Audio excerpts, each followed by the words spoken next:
Fala aí, pessoal, tudo bem? Estamos mais um episódio aqui do Turboxcast, ou Turbox Podcast, né, que a gente está decidindo ainda que nome que vai ser. Hoje com um nome muito pedido na caixinha lá do Instagram, Rafael Santos. Fala aí, Rafael, tudo bem? E aí, Dani, que massa, cara. Obrigado pelo convite. Uma honra estar aqui com você, uma honra estar na sua caixinha lá do Instagram, velho.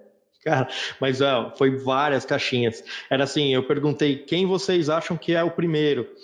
E aí começou a pipocar lá o Rafael, teve vários nomes, mas o seu pipocou várias vezes. Aí eu coloquei uma vez só, falei, não, deixa eu marcar ele aqui, chamar ele e convidar, claro. Muito legal. Aqui eu tenho uma música, viu, Dani? Tem uma música que é assim, ó. Aquela música, eu não gosto muito dela, não, mas ela é a minha cara, que é assim, ó. Não me chame não, viu? Não me chame não que eu vou. Já ouviu essa música? Só basta falar uma vez, velho. Eu sou difícil pra caramba. Ai, cara, obrigado por ter aceito aí o convite. Bom, a ideia dos nossos podcasts, né? Não sei se é o primeiro podcast que você pode estar ouvindo ou vendo, né? Que ele fica disponível nas plataformas Spotify e no meu canal do YouTube. Mas se é o primeiro que você está ouvindo ou vendo, a ideia desses podcasts é trazer pessoas do mercado, do turismo ou que de alguma forma tem alguma relação com o turismo para contar um pouco a sua história, a sua trajetória e de alguma forma, ou de muitas formas, inspirar a gente também a chegar lá. Legal? Rafa, conta um pouquinho aí do seu começo. Quem é o Rafael? Onde você nasceu? Vamos desde lá de trás, né? Onde você nasceu, onde você mora hoje. Que massa, velho. Vamos lá, então. Então, eu sou de Recife, sou natural de Recife, litoral pernambucano aqui. Eu cresci aqui e vivo até hoje aqui. Morei durante um bom tempo, e aí a galera vai conhecer de forma mais clara, porque tá na mídia. Boa Viagem, morei muito tempo em Boa Viagem, 9 anos, mais precisamente. E aí eu fiz o caminho inverso. Todo mundo está querendo ir para Boa Viagem, e aí quando eu consegui realmente ter a minha liberdade de escolher, cara, e liberdade e possibilidade de escolher, eu escolhi morar no mato. Então hoje eu moro do lado, rodeado de mata atlântica e de árvore, de bicho. Minha preocupação é se as formigas vão comer a minha planta, meu irmão. Essa é a minha preocupação agora. Não é com um tubarão no mar, bicho. Eu adoro o mar, mas eu prefiro muito mais o silêncio da natureza, a tranquilidade da natureza. Estar em conexão com a natureza é algo muito importante para mim. Legal. Mas é em Recife ainda. É um pouco mais afastado Não, lá não é do. Recife, cara, não é Recife, é uma cidade próxima a Recife, mas é tão próxima que chega assim, ó, eu falo que é Recife porque ninguém conhece, mas é tipo assim, eu tô a 15 minutos de carro de Recife, não do centro do Recife, mas a 15 minutos eu estou ali nos bairros já de Recife, entende? Então é bem próximo, assim, não chega a ser uma cidade de 200 quilômetros de distância, não, 30, vamos lá, do centro deve estar uns 50 quilômetros, 40, alguma coisa assim. Legal.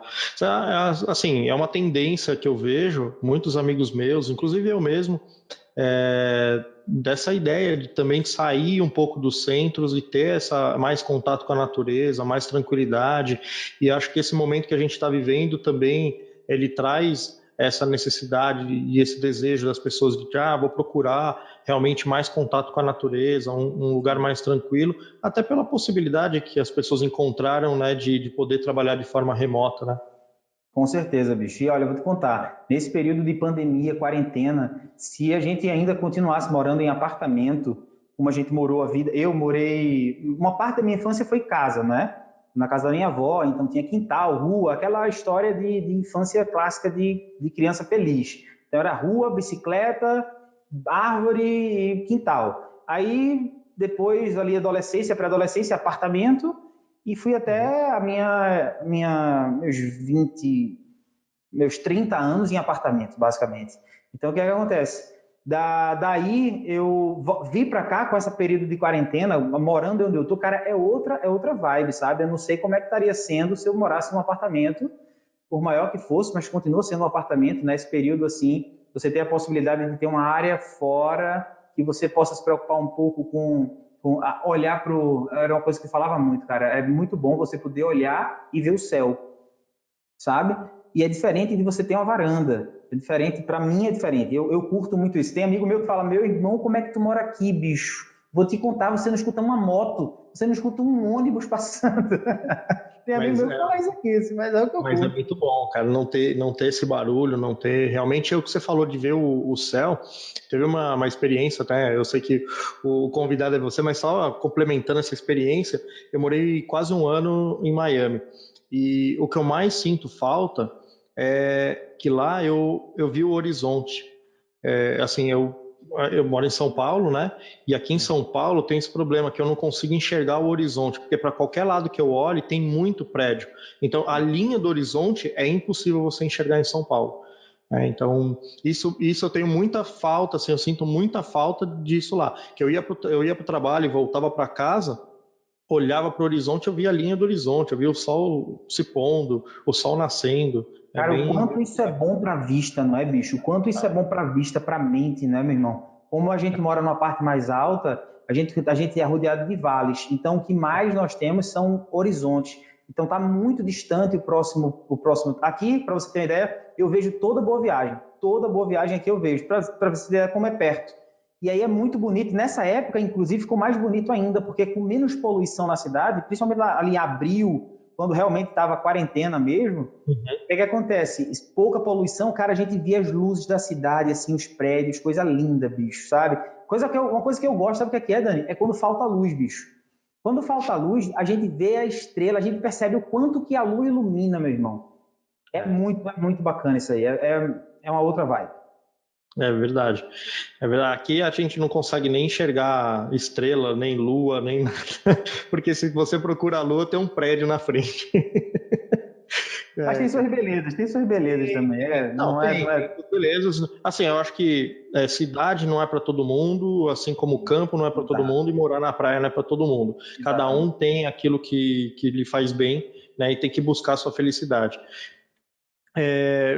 E aí, então, você nasceu, cresceu em Recife, já teve vontade de morar fora do Brasil? Tem ainda esse desejo ou Cara, não? você sabe que eu não sou um cara que curte viajar? Veja, eu gosto, mas Uhum. eu não gosto do trâmite. Eu brinco falando o seguinte: no dia que inventarem alguma coisa para substituir avião, cara, eu vou viajar muito mais. Porque o que eu não gosto é do trâmite, é do processo, entendeu? É de, tipo, Sim. acordar muito mais cedo, ir para o aeroporto, fazer despacho de bagagem, pegar. Meu irmão, isso eu não curto.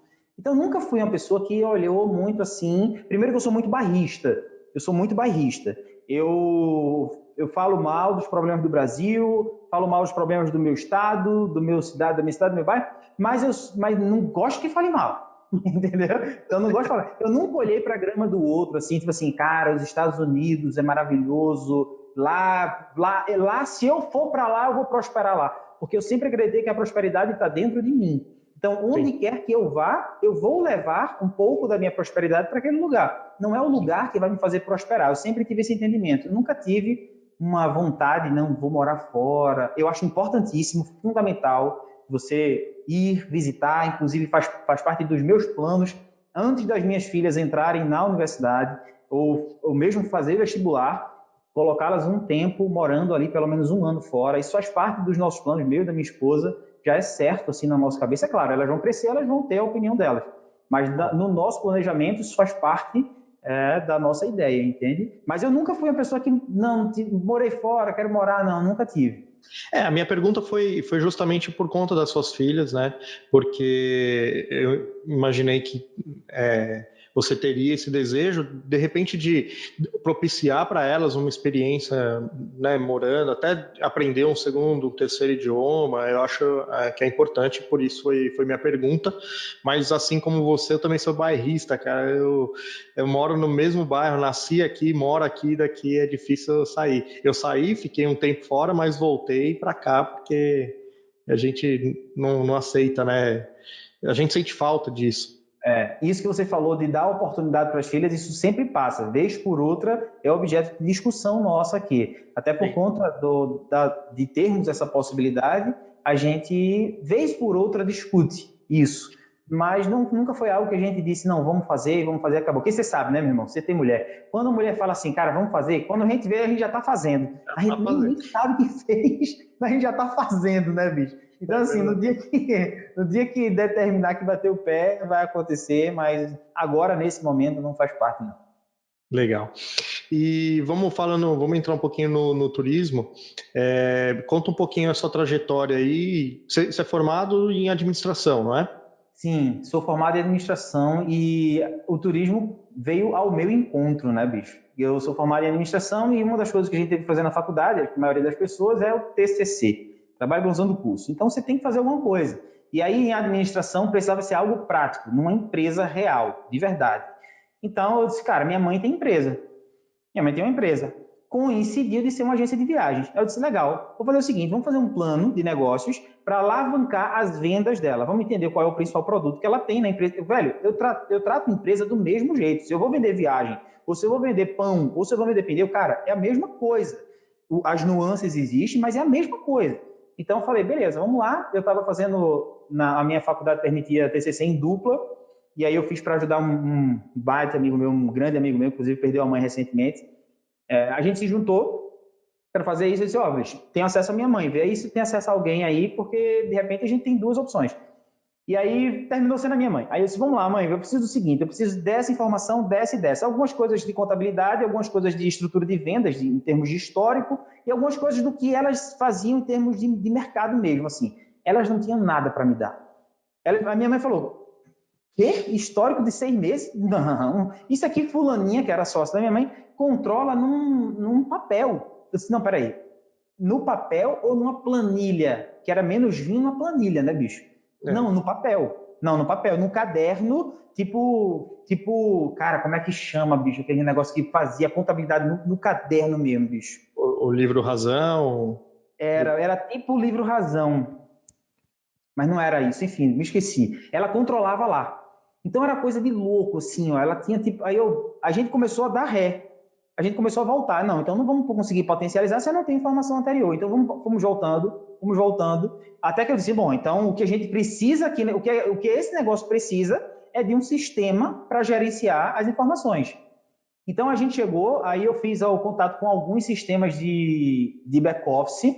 Inclusive, foi uma experiência muito importante para mim, que eu me lembro como se fosse hoje, cara, para ver como marca isso, e isso eu replico até para os agentes empreendedores, a importância de nós sermos ágeis, mesmo no mundo digital, a gente ser rápido num contato. Eu me lembro como se fosse hoje, eu estava ali na faculdade, e aí eu, no celular, eu disse, vou buscar algumas pessoas. Isso era o quê? 2008, 2009, alguma coisa assim. 2008, 2009. Aí eu disse, vou buscar algumas coisas. Aí eu busquei aqui, rapidinho, falei, encontrei um sistema DigiRotas Wintour. Aí eu disse, legal, vou preencher aqui um formulário gigante, assim, pô, que saco, velho. Aí preenchi o formulário, botei o celular no bolso e comecei a andar. Cara, 5 minutos depois, eu andando, eu recebi uma ligação. Peguei, cara, 21, Rio de Janeiro.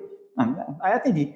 Alô, é da DigiRota. Nossa, bicho. Naquela época não era tão comum a gente trabalhar com landing pages e com essas paradas todas que a gente tem hoje em dia. Então, aquele primeiro contato me deixou muito encantado pela empresa. Eu fui muito bem recebido. E aí eu disse, cara, tá bom. Então a gente fez um trabalho, o nosso trabalho de conclusão do curso foi a implantação do sistema de back-office na agência da minha mãe. E eu entrei, eu tive que passar um tempo indo lá para entender, para fazer todas as parametrizações, quais são as companhias aéreas, comissionam quanto, over de quanto, aquilo tudo que você já sabe, para deixar tudo funcionando no sistema. Depois de estar tudo parametrizado no sistema, que é uma das partes mais chatas de serem feitas, passou um tempo de teste, com as vendas acontecendo, com as funcionárias trabalhando, fazendo inserção no sistema, eu verificando que os relatórios estavam saindo tudo ok, puxei os relatórios, apresentei o TCC, fui aprovado com 10, cheguei na agência e falei, tá bom, meu trabalho está concluído, agora toquem daqui para frente. Aí me convidaram para passar um tempo na agência, para eu continuar esse projeto. Aí, bicho, aí vem uma mácula na minha trajetória, meu amigo Dani. A mácula, você sabe qual é? Eu falo brincando, claro.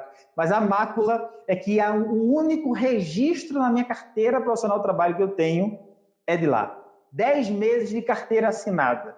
Eu gostaria muito de poder olhar e dizer, eu nunca tive minha carteira assinada, mas está manchada essa parte da trajetória. Por conta dessa, faz brincadeira, claro, brincadeira.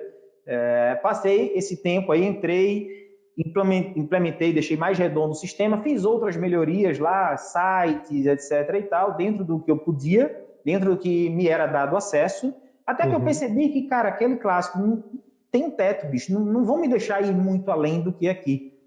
Então, eu me lembro, minha mãe estava acompanhando um grupo na Europa, e aí eu preparei uma carta a punho, deixei para cada um, agradecendo, cada um dos funcionários e a sócia da minha mãe agradecendo e fazendo o que eu sempre tive isso, viu, bicho? Ó, eu tinha uma planilha que eu chegava lá, dia 1, desde o meu dia 1 da agência até a minha saída, nesses 10 meses, eu sei tudo que eu fiz dia a dia. Dia a dia. Então, quando eu fui fazer a carta, eu fiz, desde a minha entrada aqui, em tanto do tanto, nós melhoramos. Pá, pá, pá, pá, pá, pá, pá, pá, pá. Tudo bem organizado, velho. E aí eu agradeço pela oportunidade e a gente se fala, agora eu vou tocar outra parada, etc e tal. Então, deixei isso tudo pronto, minha mãe chegou com um grupo, aí eu fui buscar ela no aeroporto, e aí minha mãe botou a mala no carro, e aí eu disse, mãe, é o seguinte, deixei a agência, saí, agora... minha mãe começou a chorar no carro, maluca, eu disse, meu Deus, o que eu vou fazer agora? Porque tava massa, e aí a gente parou num restaurante lá de comida, como é que fala? Japonesa, chinesa, sei lá, é aquele macarrão com carne, como é que é ali? Não é chinesa não, é chinês, né? É chinês, geralmente é chinês, é yakisoba. Pronto, então é isso aí, macarrão com carne, a gente parou ali naquele, e ali conversamos durante um tempo, e ali foi o estopim que marcou a minha entrada definitiva no agenciamento. Porque nesse momento eu estava com 3 possibilidades na mesa. Eu vi a minha mãe passando por algumas dificuldades na agência, e aí eu já tinha proposto a ela, mãe, eu consigo tocar com você uma agência, montar uma agência. E aí o que acontece? Aconteceu uma coisa que, cara, era inevitável, que passaram a achar que eu entrei na agência para roubar as informações e, cara, não foi nada disso que aconteceu, nem de longe. A gente não usou nada do que tinha na agência, sabe? Não trouxemos, não saímos pegando cliente, roubando cliente, enfim, nada disso aconteceu, mas o fato eu cheguei para minha mãe e propus, olha, a gente pode criar uma agência. E aí minha mãe tinha uma relação de muito tempo com a sócia dela, de amizade muito profunda com a sócia dela, eram mais de 30 anos de amizade. Então, assim, não era uma decisão tão fácil, sabe? Sim. E aí terminou que deu tudo certo, graças a Deus saiu tudo bem, foi tudo, na medida do possível, foi tudo bem, foi tudo tranquilo, tá tudo funcionando super bem. Só que minha mãe estava demorando a responder, bicho. Entendeu? E aí eu estava na mesa com 3 oportunidades. Eu tinha passado num concurso, imagina eu, Daniel, num concurso dos Correios. Eu tinha sido aprovado, recebido a cartinha no concurso dos Correios. Caraca. Imagina lá. Eu tinha passado no concurso dos Correios, já para tomar posse. E aí, na época, vamos lá, para 2009, tá, bicho? Atualiza esses valores aí. Era tipo 4 mil por mês. Atualiza esses valores. Estava na mesa com uma proposta para trabalhar com licitação, mas numa empresa privada. Eu ia ter que viajar muito para Brasília. E aí, nessa empresa privada, a remuneração era na casa dos 6, 7 mil. Era uma grana que eu jamais tinha visto. Pensa num cara de 23 anos, velho. Tipo assim, era muita grana, velho. E tinha a terceira possibilidade, que era abrir um negócio. Abrir um negócio sempre foi uma vontade minha. E aí, para ajudar a minha mãe, eu disse, cara, eu posso abrir alguma coisa na área que minha mãe já trabalha, porque eu pego a expertise dela. Eu venho com o background que ela tem. E mais o seu, né, de administração e tal. Exato, a gente somaria, né? As experiências que ela tinha antes. Sim, mas aí a minha vontade em empreender era muito mais em ajudar a minha mãe, entende? Em ajudar a minha mãe. Então, ela se decidiu naquela coisa lá, não, eu vou. Eu disse, não, reflita, veja, tenho uma amizade de 30 anos no meio, não toma decisão assim, vai com calma, parará. E aí ela decidiu e a gente tocou. Legal. Aí, então, vocês abriram uma agência, vocês dois. Aí abrimos a agência em 2010. 2010, agora está completando 10 anos da agência. Então, constituímos uma empresa, montamos aquele clássico, né, bicho? Que assim, eu fiz um baita de um projeto para pegar financiamento, que eu não tinha R$1, minha mãe não tinha R$1. Então, tipo assim, as situações eram receber 3, 4 mil por mês, receber 6, 7, 8 mil por mês, ou pegar dinheiro emprestado que não tem e arriscar para ver o que vai dar. É muito louco, né, bicho? Mas louco. Empreender é isso, né, cara? É o bichinho ali, te pica, você fala, eu vou fazer isso aqui porque eu acredito, e é por isso que dá certo, né? Bicho. Aí, o que foi que eu fiz? Eu fiz um projeto aqui no Nordeste, tem um banco chamado Banco do Nordeste. Uhum. que é tipo um BNDES, só que regional. E aí eu fiz um projeto, apresentei ao Banco do Nordeste no detalhe, assim, que eu faço as coisas muito caprichosamente. Então fiz um baita de um projeto, seguindo todo a risca, apresentei a gerente na época, que super elogiou o projeto, conseguimos uma verba de R$ 50.000 para comprar móvel e etc e tal, e tem um capital de giro inicial. Então, foi assim que nós começamos. Eu fiz o projeto foi aprovado, recebemos a verba, que a verba vinha aos poucos, era 25, obrigatoriamente era 25 mil para móveis, 25 mil do capital de giro, e assim começamos o negócio. Montamos a empresa, escolhi a sede, o lugar, reformamos completamente a sala, montamos tudo, contratamos as pessoas e descemos madeira, velho. Pô, que legal. E assim você virou um agente de viagem.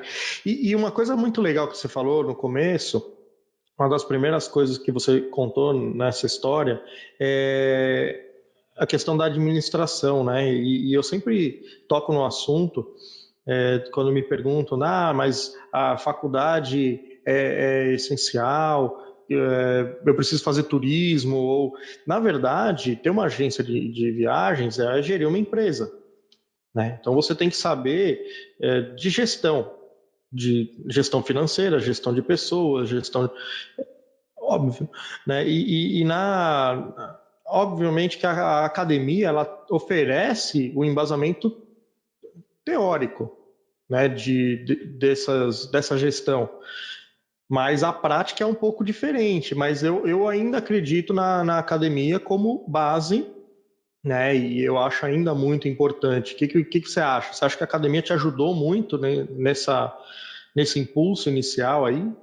Cara, meu pai, eu falo que meu pai é linguarudo, ele fala 9 idiomas, e minha mãe é psicóloga, tem formação, então assim, eu fui muito abençoado por tudo que eu tive de acesso. Sou formado em administração, tenho 2 MBAs, tem um terceiro que eu não cheguei a entregar, então por isso que eu não falo, não cheguei a entregar o trabalho, então, mas eu cumpri toda a carga horária. Então, assim, eu venho de uma escola tradicional, de educação tradicional. E sempre que alguém me pergunta assim, cara, mas aí vem os exemplos sempre esdrúxulos, né, bicho? Tipo assim, Bill Gates largou, Jobs largou, Mark Zuckerberg largou. Meu filho, vamos lá. O Zuckerberg e essa trupe largou nada mais, nada menos do que Harvard. O problema de Harvard não é você concluir, não é tanto você concluir, é você entrar, meu amigo. Então, você quer largar alguma coisa, você entra em Harvard, aí você diz que você largou Harvard. Aí é outro papo. Entende, velho?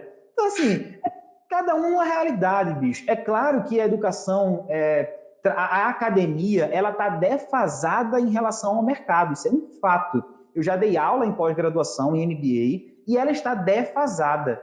Tudo que eu tento fazer, não só no Agente Empreendedor, mas em todos os projetos que eu toco, é trazer prática, meu amigo. Prática, realidade, o que é que está acontecendo, o que é que eu posso fazer do ponto de vista prático, meu irmão. Então, a academia ela está distante, principalmente as graduações, porque a minha esposa vem da área acadêmica, minha esposa é advogada, fez pós-graduação, fez mestrado, deu aula em mestrado, então assim, ela é muito mais acadêmica do que eu, inclusive. Então, o que é que acontece? Ela foi já, como é que chama, coordenadora de cursos de pós e de graduação e de mestrado. Meu irmão, é um entrave enorme. Você quer mudar uma coisa na ementa, meu amigo, é dureza, não é fácil. Entende? Então, assim, eles têm que seguir um protocolo muito rígido, que deixa muito distante. É por isso que os cursos livres, esses cursos de caras como eu, por exemplo, que chegam e montam uma estrutura curricular, montam como é que eu acabei de falar aqui, bicho? Uma ementa, monta uma ementa, e segue e coloca, bicho, por isso que alcança tantas pessoas e mais importante que isso, causa transformação em tantas pessoas, porque aquela ementa é absolutamente prática. Não teve que passar por um critério anterior para dizer isso pode, isso não pode. Entende? Então, assim, eu acredito muito na academia, sim, eu acho que promove a você uma conexão com outras pessoas, você sai dali de repente. Se você fizer uma graduação bem feita, né, meu amigo? Não adianta, não tem jeito. Se você quiser só passar para ter um canudo, aí não adianta não, tá certo? Mas uma boa... Ou para ir no bar depois da aula, né? Exato, bicho. Assim, uma graduação bem feita, você sai de lá, muito possivelmente, com um sócio, você sai de lá com um professor. Cara, o mais rico de uma academia são o contato com os excelentes professores que você tem, bicho. Exatamente. Às vezes, o teu professor é o que vai te abrir uma porta. Entende? É o que vai te fazer conectar com outra pessoa. Então, assim, eu sempre dou o exemplo das minhas filhas, porque tudo que eu tiver de melhor, eu vou passar para minhas filhas. Então, as minhas filhas vão fazer graduação. O meu requisito vai ser, tipo assim, ó, antes de você decidir o que você quer para o resto da sua vida, vá dar uma olhada no mundo.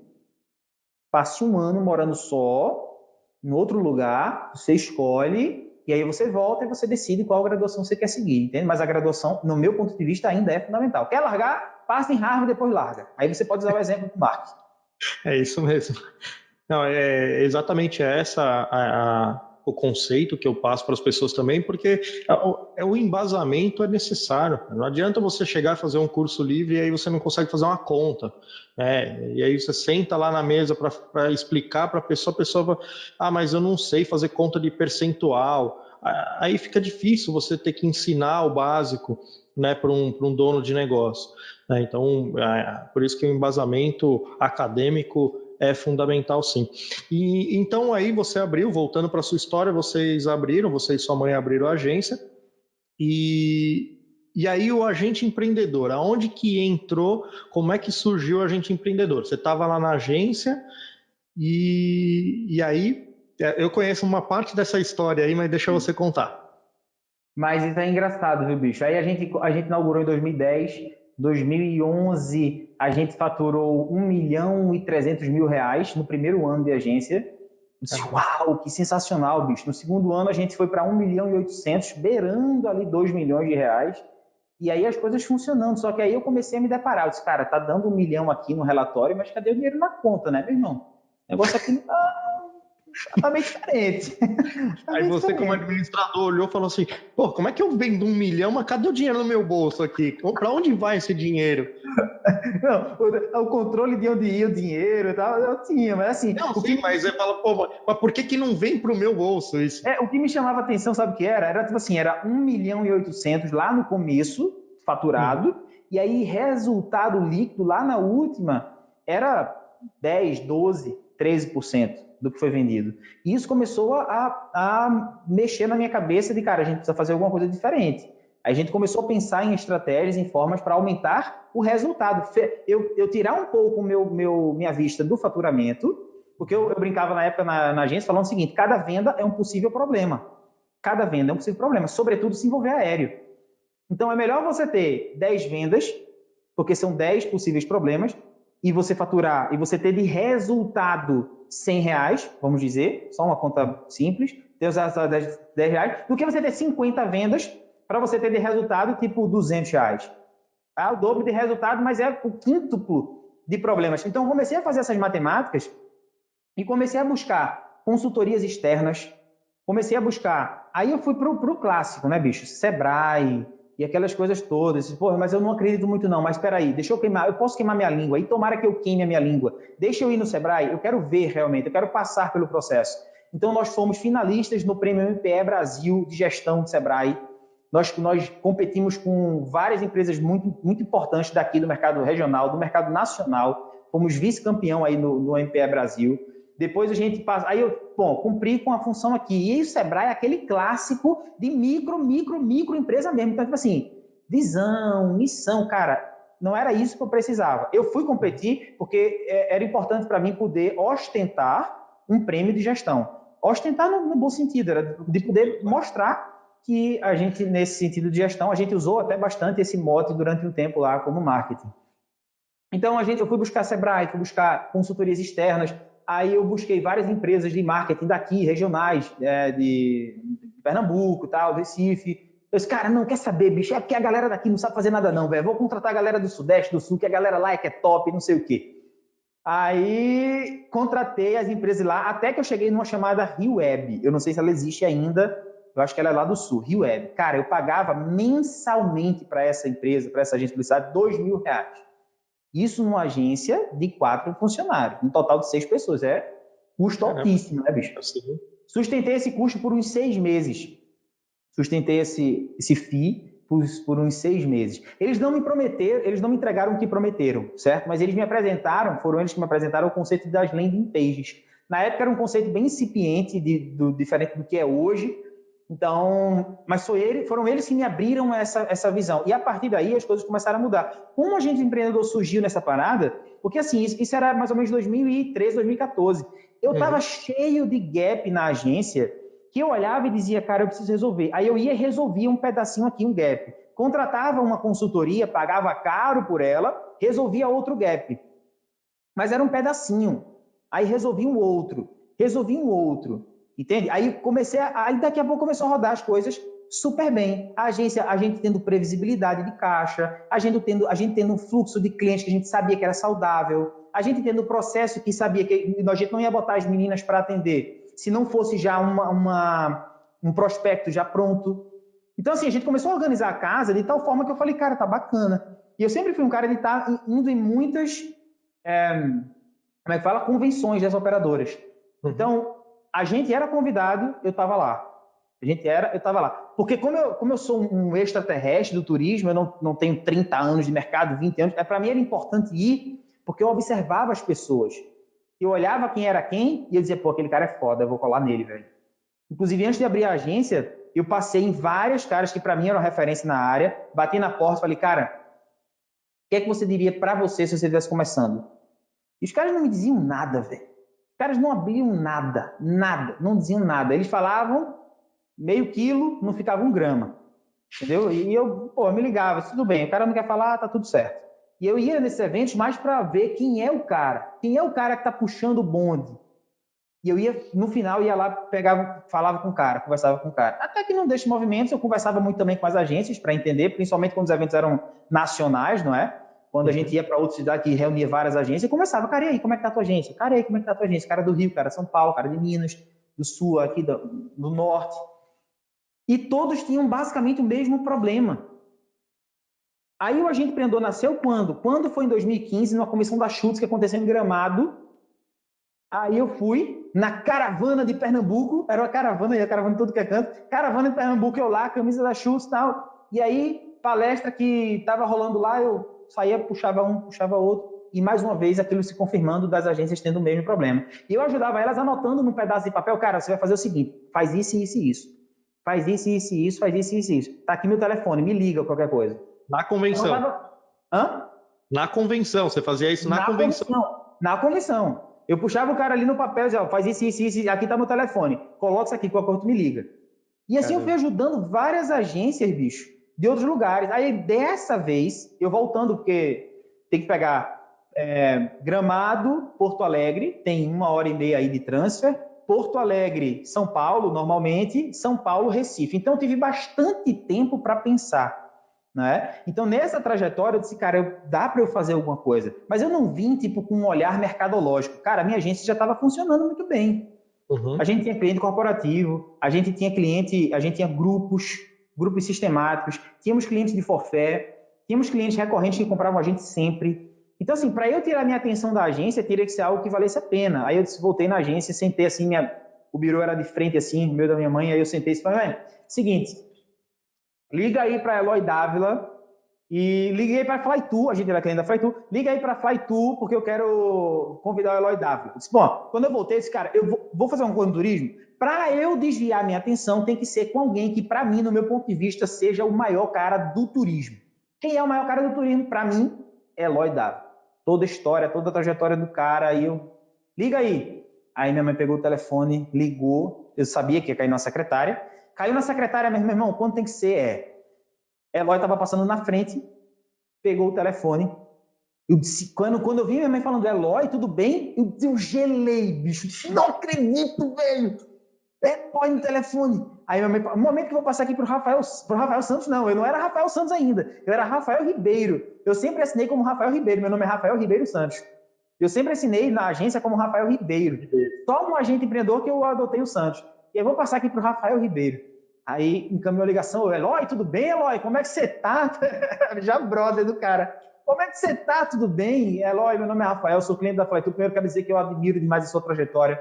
Sou fã de tudo que você construiu. É uma honra para mim estar falando com você. E eu sou cliente da Flytour com muito orgulho. Eu quero falar uma coisa para você. Quero fazer um convite. Quero levar um congresso ao ar focado só nas agências de viagens. Eu queria que você ocupasse um pilar aqui do nosso congresso, que é de vendas. Eu queria que você falasse sobre produtividade.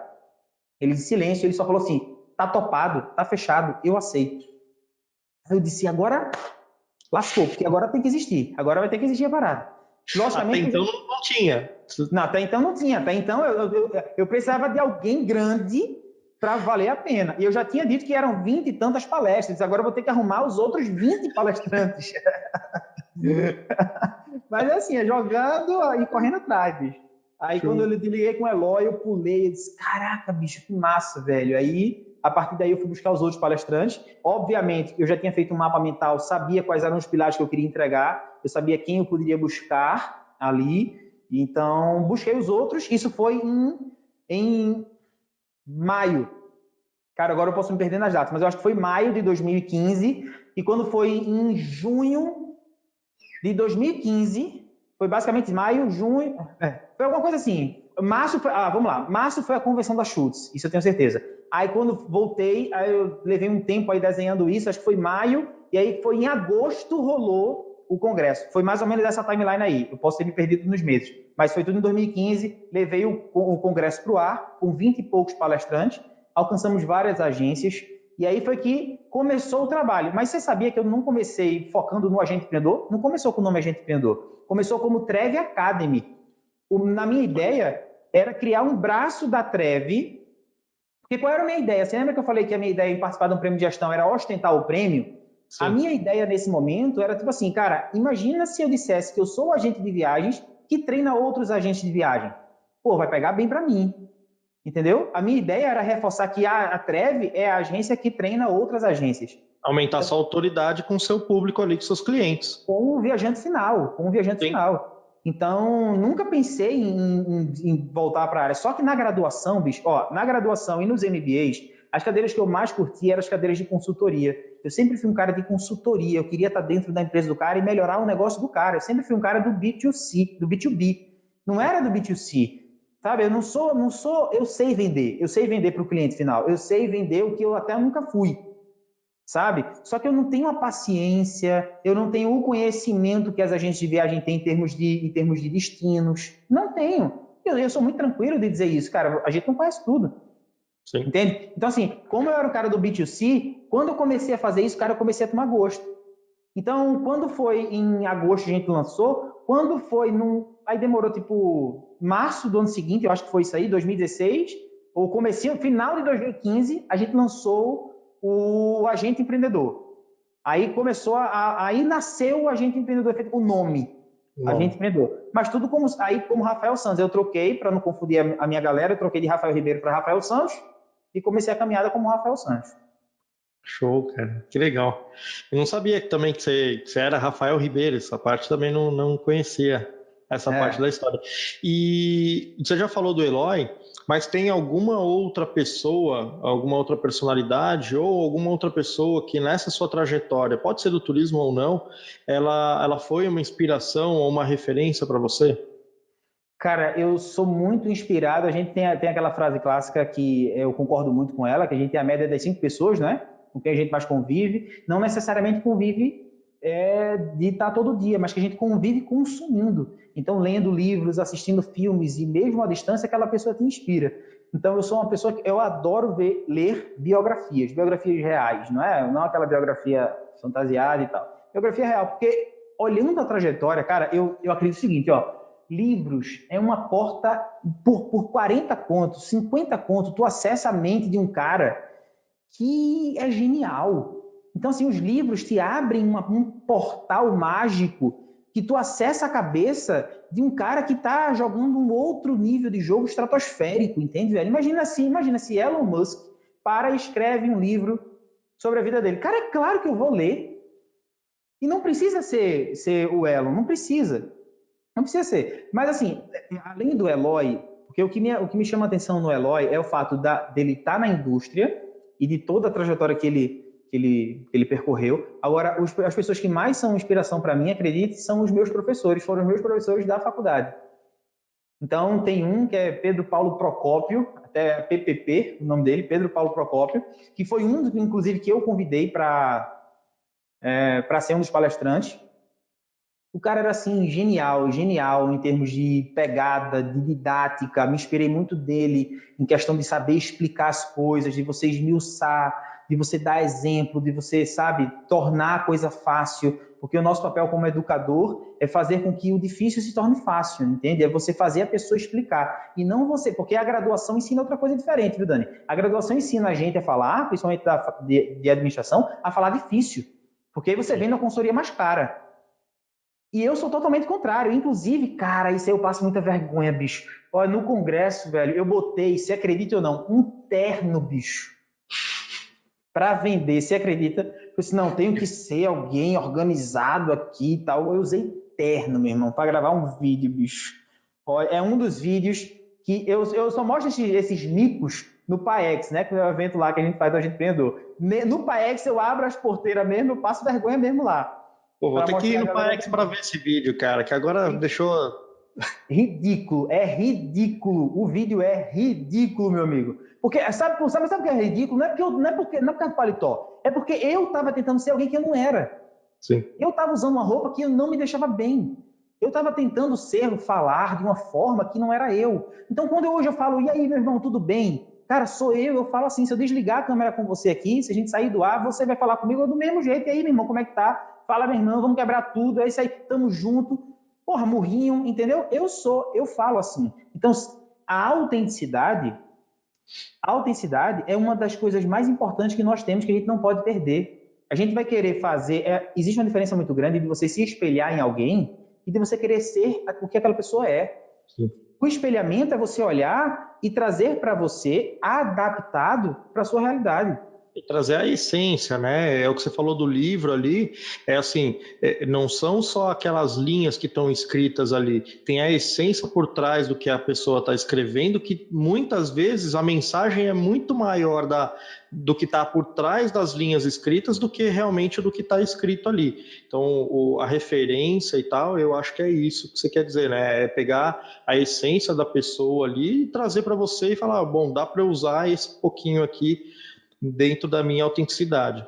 Sim, sempre sendo autêntico, meu irmão. Aí, quando eu passei a usar, simplesmente me desarmei. Eu disse, ó, eu sei que tem gente que vai chiar com o meu sotaque, tem gente que está aqui no podcast, que se chegou aqui, tá tudo bem para ele, mas tem gente que já saiu no começo. Cara, o sotaque é estranho, não vai gostar, não sei o quê, tá tudo bem.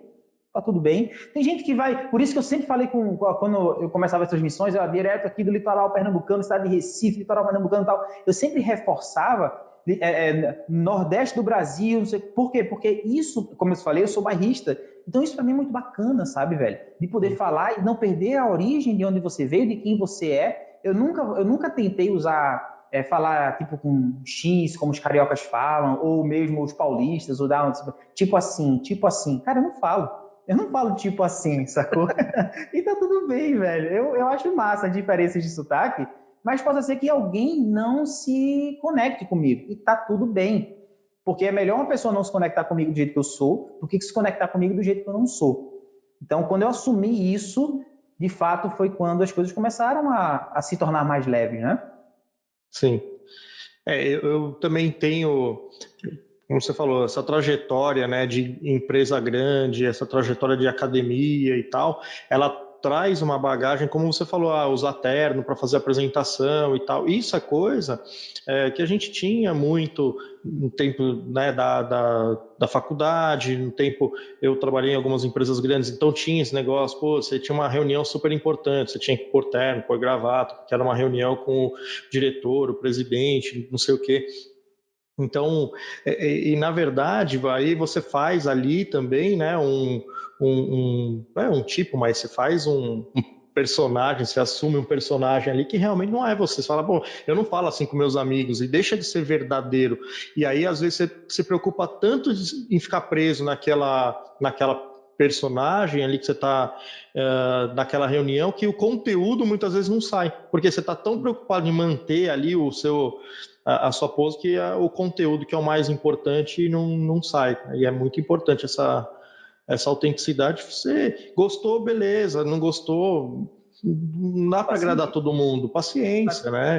Realmente Agora, só um ponto importante, assim, se tiver que botar terno, eu vou botar terno. Eu me adapto em qualquer lugar. Eu vou usar terno, e ainda bem que eu tenho a minha esposa do meu lado, porque senão o bicho seria pior do que é. Porque, assim, é ela que organiza, é ela que compra, quando a roupa é para valer, é ela que compra, sacou? Então ela sabe infinitamente, ela nem se compara do que eu. Mas se eu tiver que botar um terno, eu boto. O lance é, mesmo com um terno, eu não vou parar de falar do jeito que eu falo.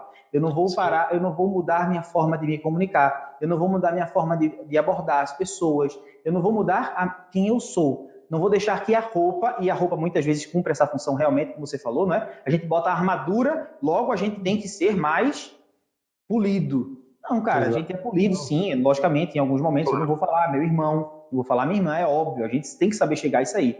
Mas saiu daquele ambiente, cara, não é o terno que vai me tolher. É isso aí. E, bom, a gente já falou, né, da parte do agente empreendedor. Obviamente, você já conquistou muita coisa, né, nessa sua caminhada aqui, você já conquistou muita coisa, mas um sonho, você tem um sonho que você possa compartilhar, que você fala assim, ó, eu tenho o sonho de fazer, ou de realizar, ou de ter, ou de ir, ou de conhecer, enfim, algum sonho que você tem. Cara, eu vou te falar uma coisa.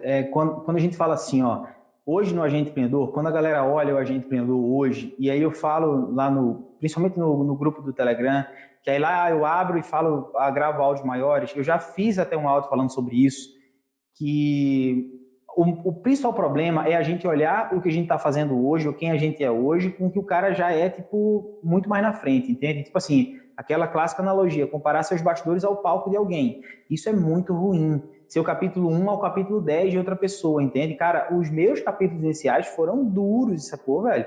Tipo assim, você buscar na internet agente de viagens não é uma coisa tão fácil assim.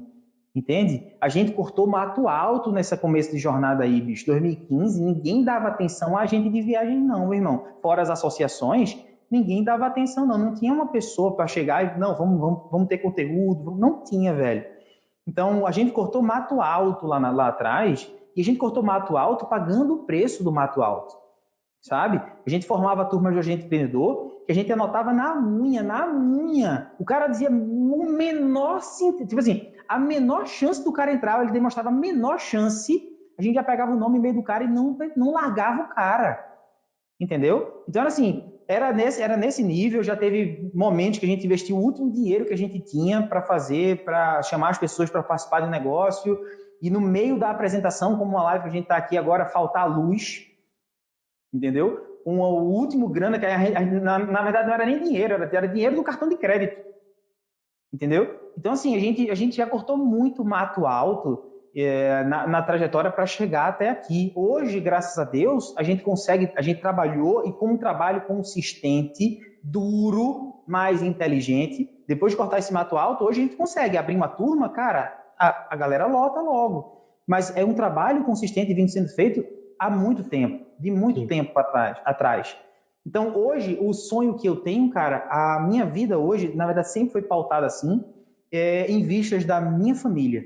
É isso que eu mais me preocupo. Na verdade, é uma preocupação boa, sabe? Eu quero prover às minhas filhas tudo que eu tive de bom. Eu quero prover aquilo que eu não tive oportunidade de ter. Eu quero que a minha esposa esteja feliz, esteja plena. Eu quero continuar tendo a possibilidade de ajudar empresários a viver melhor, bicho, a construir melhores negócios, a não distinguir a vida profissional da pessoal, entende? E é não distinguir por quê? Porque vai ser bom, vai ser algo prazeroso de ser feito, entende? Não porque o cara vai trabalhar toda hora, mas é porque é tão bom que o cara não consegue ver ali um início e um fim, ou não vai estar claro o limite onde se confundem as coisas, entende? Então, o meu sonho é eu ter a possibilidade de continuar fazendo isso, de prover para as minhas filhas o melhor de tudo, inclusive o melhor em termos da minha presença. Isso é algo que eu prezo muito, Dani. Eu levo as minhas filhas de bike para a escola, velho. Entende? Naquelas cadeirinhas. Então, minhas filhas não, porque a mais nova, ela ainda não vai para a escolinha. Mas eu levo a minha filha Júlia de bike para a escola, meu irmão. Sou eu que pego ela, entende? Então, todo mundo na escola acha que eu sou desempregado. E eu acho o máximo isso, velho. Tem uma curiosidade, eu morava num prédio ainda, viu, Dani? Aí descendo para buscar a Júlia na escola, bicho. Aí a mãe, foi até a mãe da médica que fez o parto. E outra curiosidade, meu irmão, a minha esposa se chama Berta, e a gente só tinha conhecido uma Berta fora do Brasil, né? Porque o nome é super difícil, Berta com TH e tal. E aí a gente se mudou para esse prédio, e no mesmo prédio que a gente morava uma Berta, que ela era médica obstetra. E aí Berta foi que fez os partos da filha da gente, e aí descendo um dia no elevador para buscar a Júlia, aí eu encontrei com a mãe dela, aí a mãe dela falou assim: meu filho, você não trabalha não? Aí eu disse, eu uso pra caramba. Eu esqueci o nome dela agora. Ah, senhora, é a crise, né? É a crise, é assim que é. Rapaz, no outro dia a escola todinha sabia que eu era desempregado. E eu chegava lá, aí as meninas deixavam sopinha, inhame, macaxeira, né, feito. Aí eu chegava e dizia: vamos lá, Julinha, hoje papai fez macaxeira para você. Ou seja, reforçava mais ainda a ideia que eu era desocupado, o desempregado, que cozinhava para ela, entendeu? E eu achava isso máximo, velho. Até hoje isso soa mais ou menos assim. Mas é isso que eu quero. O meu sonho é poder dar às minhas filhas e poder estar com a minha família. É isso aí que me move. Cara, que bacana. Muito bacana mesmo. E, assim, do agenciamento, né? A gente falou do seu futuro, né? O seu sonho é estar cada vez mais presente com as suas filhas e propiciar as coisas para elas. Não só para suas filhas, mas para sua esposa, para sua família também. E para o agente de viagem, tá? O futuro do agenciamento de viagem, e aí vou pegar também uma coisa que você falou, que foi, você perguntou lá atrás para aqueles profissionais que já estavam no mercado, o que você falaria para quem está começando? Tá? Então, duas perguntas em uma. Então, falar qual a sua opinião sobre o futuro do agenciamento de viagem e o que você falaria hoje para quem está começando? Porque a gente sabe do mercado do turismo que ele tem uma barreira, ele não tem barreira de entrada praticamente, né? Basta você abrir uma empresa, fazer um cadastro, é muito simples.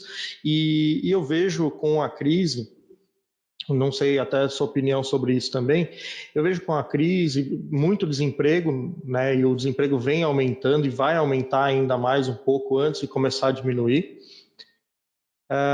Algumas pessoas possivelmente entrem no mercado do turismo, até por essa baixo investimento, né? Você precisa de pouca coisa para começar e não tem barreira, não exige uma formação A ou B.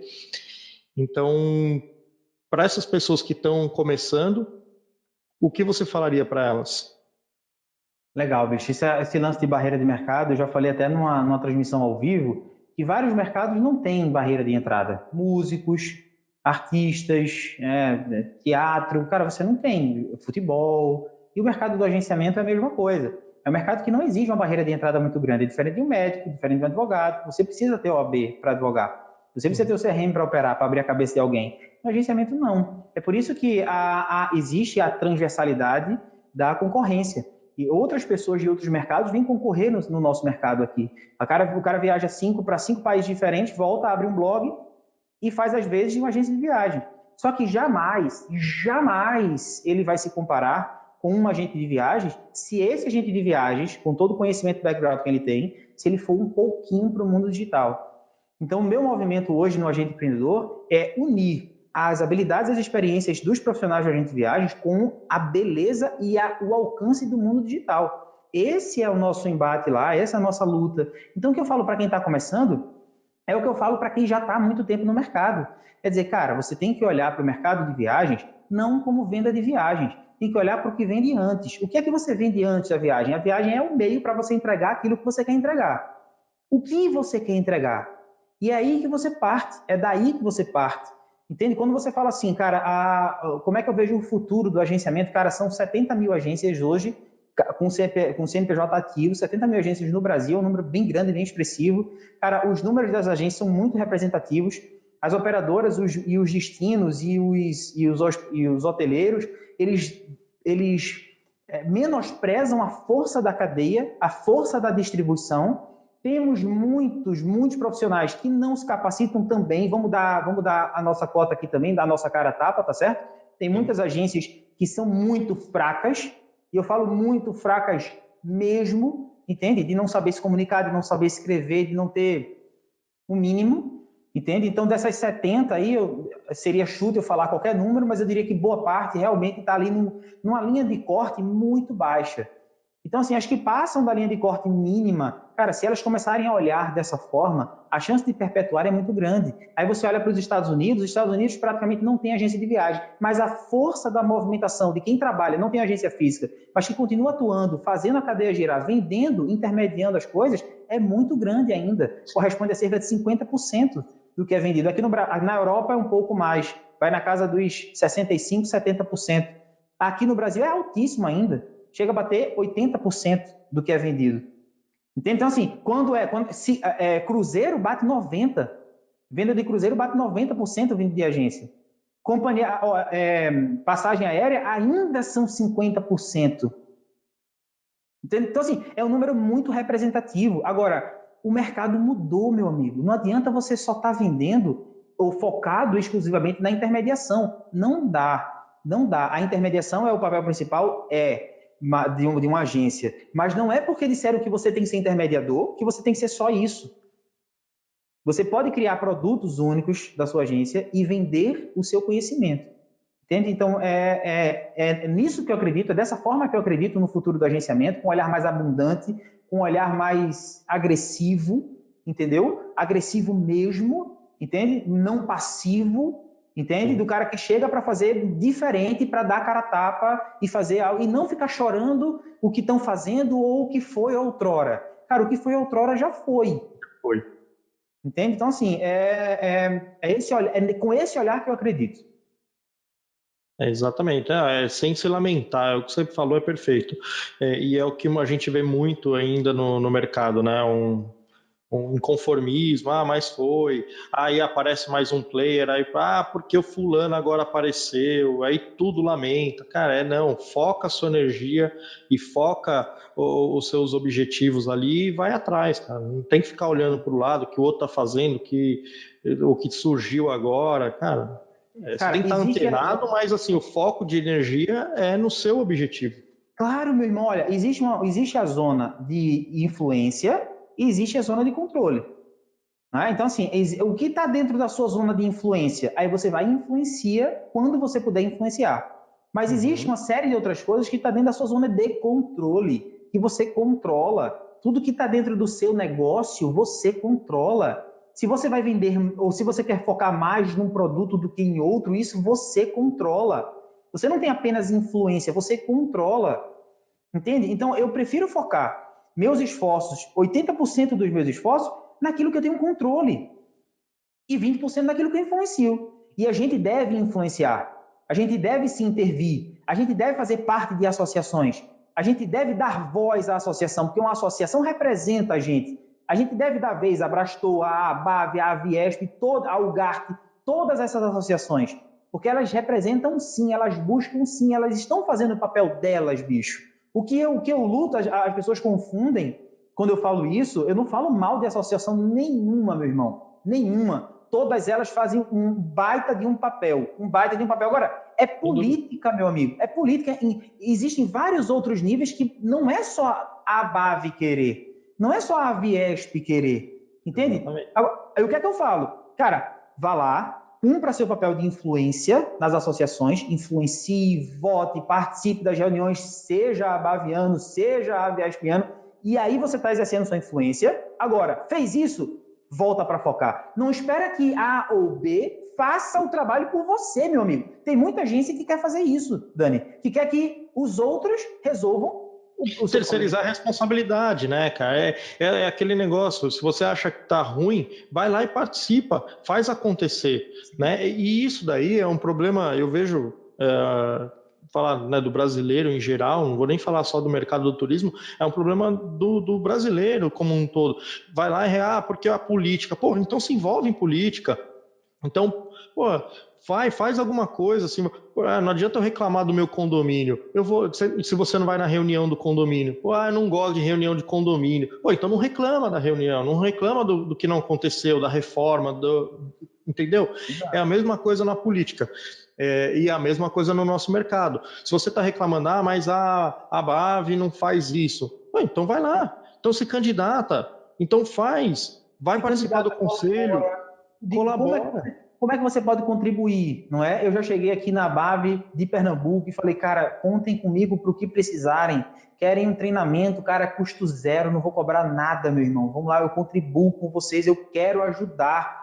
Eu estou aqui para ajudar, sabe? Então, assim, contribua, entende? Não é que você não possa falar mal, não é que você tem que passar pano para... Não é isso, bicho, entende? Mas, assim, antes de você falar mal, o que foi que você fez para propor algo de diferente?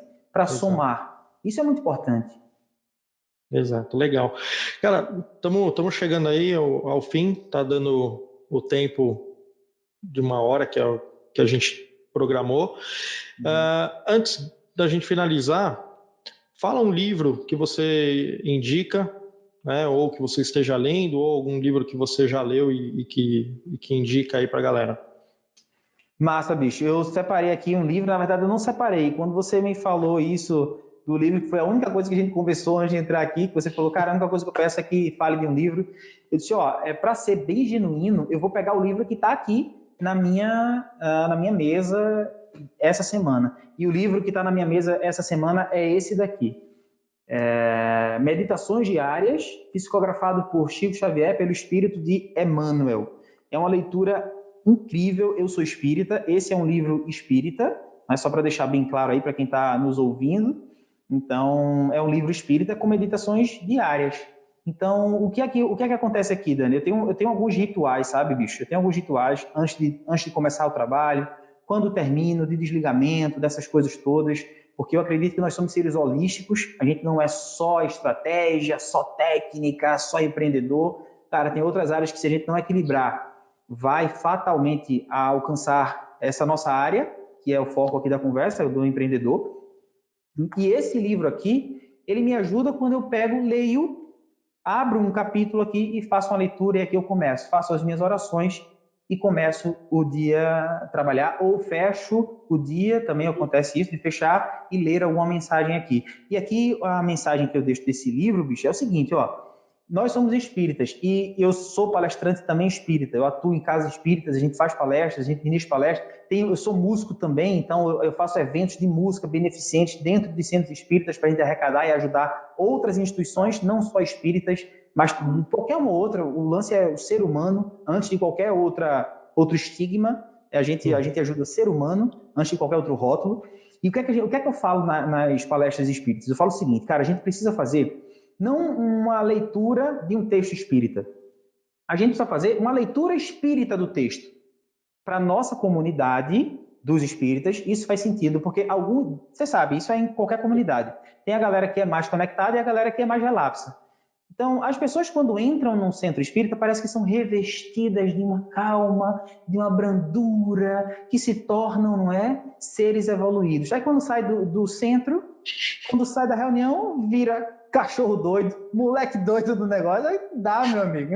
Então, assim, não é você ler um texto espírita, é você fazer uma leitura espírita de qualquer texto. Você pegou a Bíblia, você está fazendo uma leitura ali espírita. Entenda quem está ouvindo a gente, isso faz sentido para a minha comunidade, entende? Não significa que tem que ser geral, mas é assim, é a gente tirar, com essa mensagem, o que é que eu falo? Tira o melhor proveito de onde quer que você esteja, do que quer que você esteja lendo. Tire aquele entendimento, leve para a sua vida, o que tiver de bom. Sim. E aplique, porque as pessoas não vão ver o que você está falando na palestra, ministrando ali, proferindo na palestra, elas vão ver quando você desce do palco o que você está fazendo, como é que você está reagindo, como é que você está falando com as pessoas, como é que você está dentro da sua casa, com a sua filha, com seus filhos, com sua esposa, seu marido. É isso que as pessoas vão ver, não é o que você fala. Então é ler e, de fato, levar para a sua vida, porque aí é que a mudança acontece. Exatamente. E a gente não é nós não somos só trabalho, só empresários, nós somos pessoas, nós, né, somos seres humanos, nós temos sentimentos, nós temos que cuidar também. Até eu estava conversando com uma amiga essa semana, porque eu tô atolada de coisa, não tô dormindo, não sei o quê. A gente tem que cuidar do nosso corpo, a gente tem que cuidar da nossa mente, a gente tem que cuidar da nossa saúde mental, espiritual, seja lá a crença que você tenha, a religião que você acredita, enfim, tem que cuidar da sua energia, né? Porque se a gente não cuidar do nosso corpo, da nossa mente, da nossa energia, a gente não vai ser um bom empresário, a gente não vai conseguir colocar força, conseguir colocar dedicação naquilo que a gente ganha pão. Então, é essencial a gente colocar o nosso bem-estar em primeiro lugar, né? E aí sim para ser bons profissionais. Excelente indicação, cara, que você trouxe. Obrigado aí pela indicação. Obrigado você, velho. Só para complementar, não existe empresa rica com dono pobre. Não existe empresa próspera com dono não próspero, com fundador não próspero. A empresa prospera, a empresa é uma reverberação de quem você é. Então, se você é limitado, se você ou é limitante, se você é um não próspero, se você é mimizento, se você é dessa vibe, isso vai repercutir em todas as áreas da tua vida. Então, assim, parece papo de coach eu não tenho nada, tá legal? Não tenho nada também contra quem é coach, inclusive tenho vários amigos excelentes profissionais, mas o lance bicho, isso aqui não é autoajuda não, velho, isso aqui é um fato, é plantio e colheita, sabe? É escolha, é causa e consequência, é assim pelo menos que eu enxergo. Legal. E é essa a ideia desse podcast, é trazer o que você acredita, é trazer a gente falar um pouco, né, para a galera do que você acredita, do que eu acredito, do que os convidados acreditam. E, de novo, obrigado por ter aceito o convite, Rafa. Um prazer conhecer um pouco mais de você, né? Cara, eu admiro o seu trabalho, admiro a sua trajetória e conhecendo ainda mais, eu passo a admirar ainda mais você, cara. Obrigado. Que bom, meu amigo. Fico muito feliz, muito honrado pelo convite. Muito obrigado. Finalmente a gente se cruzou aqui de fato, né, velho? Agora na parceria no Agente Empreendedor. Já fazia tempo que você estava falando, a gente nunca coincidiu, mas eu sempre falo o seguinte, Dani, nada dá certo na hora errada, meu irmão. Então agora coincidiu, a gente se juntou e sou muito grato pela oportunidade de ter falado aqui com a sua audiência, viu? Muito obrigado. Obrigado, Rafa. Valeu. Um abraço. Valeu. Tamo junto. Um abraço. Só começo. Olha lá. Dá um murrinho para quem está vendo. Quem está vendo no vídeo, né? Aqui, ó. Falou. Valeu.